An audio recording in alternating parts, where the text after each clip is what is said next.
Antara paparan menarik hari ini. Malaysia bukan negara teokrasi. Kenapa DAP tak faham-faham? Ni Elin sah ahli muafakat nasional.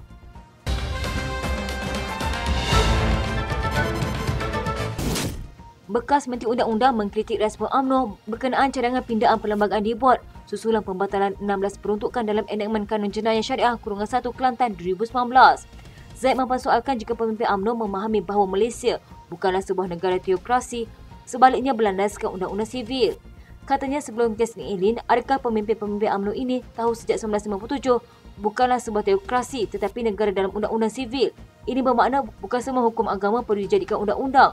Undang-undang sivil adalah sumber utama undang-undang dalam mentadbir negara ini. Sistem syariah adalah untuk undang-undang peribadi, tetapi badan undang-undang umum bukan undang-undang agama. Adakah mereka tidak tahu?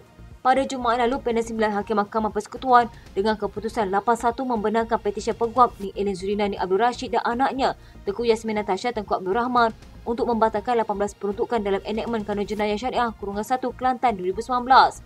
Mahkamah antaranya menyatakan Dong Kelantan melangkaui bidang kuasanya seperti yang termaktub Senarai Negeri Jadual ke-9 dalam Perlembagaan Persekutuan. Bagaimanapun, mahkamah hanya membenarkan pembatalan 16 daripada 18 peruntukan tersebut. Sehari kemudian, Timbalan Presiden UMNO Muhammad Hassan berkata, parti itu akan meminta semua pihak berkaitan untuk meneliti cadangan meminda Perlembagaan Persekutuan bagi memperkasakan undang-undang syariah. Pada masa sama, Muhammad menyangka dakwaan bahawa keputusan itu sebagai memperkecilkan Islam maupun sistem undang-undang syariah.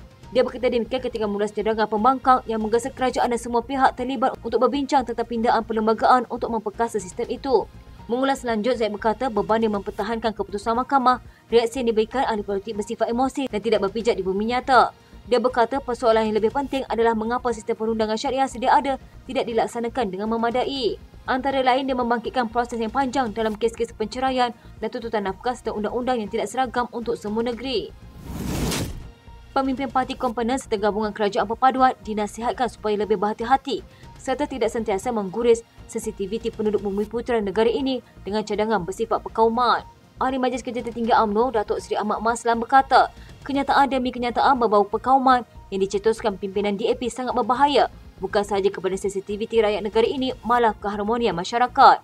Ahmad turut mempersoalkan sama ada kenyataan kontroversi yang dikeluarkan beberapa pimpinan DAP itu sengaja dibuat bagi melihat dan mengukur reaksi Bumiputera atau menguji tahap kesabaran golongan itu.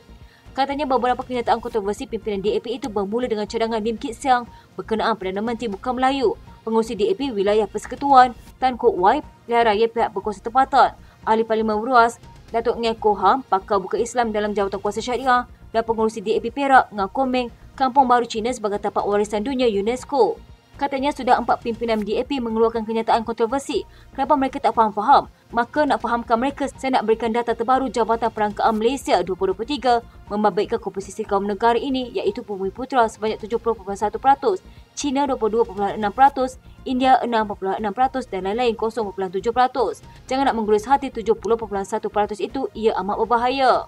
Komen juga Menteri Penterumahan dan Kerajaan Tempatan baru-baru ini mencalonkan Kampung Baru Cina di Selangor sebagai tapak warisan dunia UNESCO bagi mengiktiraf kepentingan budaya dan sejarah perkampungan itu yang diasaskan sejak 76 tahun lalu. Pada Jun lalu, Komen juga dilaporkan mencalonkan 7 kampung baru di Pulau Pinang, Selangor, Perak, Melaka dan Johor sebagai tapak warisan dunia UNESCO. Dalam pada itu, Ahmad yang juga Ketua UMNO bahagian Pontian dan Timbalan Pengurusi UMNO Johor itu berharap supaya semua pimpinan Parti Kovenant dan gabungan kerajaan perpaduan supaya lebih cakna selepas ini. Katanya sentiasa berhati-hati apabila membuat pengumuman atau kenyataan yang membabitkan hubungan antara kaum kerana kesannya amat besar. Saya juga berharap Kabinet tidak meluluskan cadangan Komen berhubung perkara itu. Apatah lagi segala kenyataan yang mereka sebut itu hanya akan mengakui sokongan orang Melayu terhadap kerajaan perpaduan dan UMNO selain dijadikan peluru pembangkang. Peguam Ni Elin Zurinani Abdul Rashid mengesahkan beliau merupakan ahli muafakat nasional bagi menjawab segala dakwaan yang tular di media sosial baru-baru ini. Ni Elin berkata beliau menyertai MN selepas dijemput oleh presidennya sendiri, Tan Sri Anwar Musa. Katanya Presiden MN sendiri jemput saya dan apabila menyemak laman sesama mereka, ia sangat bagus dalam menekankan perpaduan, kasih sayang, kebebasan dan keadilan yang saya percaya bermanfaat untuk negara. Saya memohon keadilan secara dalam talian dan diluluskan serta-merta. Sebelum ini, Ni Elin dan anaknya Tengku Yasmin Natasha Tengku Abdul Rahman menjadi bualan orang ramai apabila mengemukakan petisyen mencabar perlembagaan berhubung peruntukan kesalahan dalam enakmen Kanun Jenayah Syariah _1 Kelantan 2019 pada 25 Mei 2022. Pada Jumaat lalu, Mahkamah Persekutuan mengisytiharkan 16 daripada 18 peruntukan dalam enakmen berkenaan adalah terbatal dan tidak sah. Panel hakim diketuai Ketua Hakim Negara, Tun Tengku Maimun Tuan Mat memutuskan demikian selepas membenarkan Ning Eileen Zurina dan Tengku Yasmin Natasha selaku pempetisyen bagi mencabar 18 peruntukan enakmen tersebut. Bagaimanapun, Ning Eileen menjelaskan beliau dan anaknya mencabar 18 peruntukan itu tidak mempunyai sebarang kaitan dengan kepentingan politik.